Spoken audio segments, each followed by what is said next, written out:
നല്ല സിനിമകൾ, ഓടുന്ന സിനിമകളൊക്കെ നിർമ്മാതാക്കൾക്ക് ലാഭം കിട്ടുന്നുണ്ടെന്ന് തന്നെയാണ് വിശ്വസിക്കുന്നത്. കാരണം ഞാനും ചില സിനിമകളുടെ നിർമ്മാണ പങ്കാളിയായിട്ടുള്ളതാണ്. അപ്പോൾ ആ രീതിയിൽ നോക്കുകയാണെങ്കിൽ ഞാൻ സാറ്റിസ്ഫൈഡ് ആയിട്ടുള്ള ആളാണ്. പക്ഷേ നമ്മൾ ചെയ്യുന്ന പ്രോഡക്റ്റ് അത് എല്ലാം പ്ലാൻ ചെയ്ത പോലെ സംഭവിക്കണമെന്നില്ല. ഇപ്പോൾ സിനിമയുടെ കാര്യമാണെങ്കിലും ഈ 2020 പോലെയാണ്. ഏത് നിമിഷവും പല കാരണങ്ങൾ കൊണ്ട് റിസൾട്ട് വേറെ രീതിയിൽ മാറ്റിമറിക്കപ്പെടാം. അപ്പോൾ നമ്മൾ നമ്മുടെ മാക്സിമം ട്രൈ ഔട്ട് ചെയ്യുന്നു, മാക്സിമം ഔട്ട്പുട്ട് കൊടുക്കാനായിട്ട് ശ്രമിക്കുന്നു.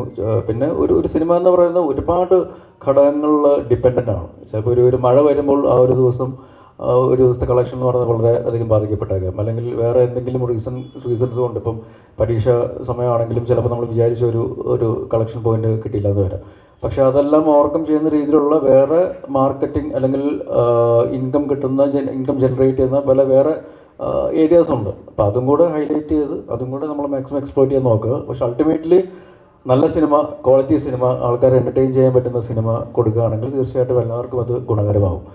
പിന്നെ അൺനെസസറി ആയിട്ടുള്ള ഇഷ്യൂസ് ബ്ലോ അപ്പ് ചെയ്യാതെ നമ്മൾ കുറച്ചും കൂടെ കാര്യഗൗരവമായിട്ട് സിനിമയെ സമീപിക്കുകയാണെങ്കിൽ തീർച്ചയായിട്ടും അതിൻ്റെ റിസൾട്ട് കിട്ടുമെന്ന് തന്നെയാണ് വിശ്വസിക്കുന്നത്.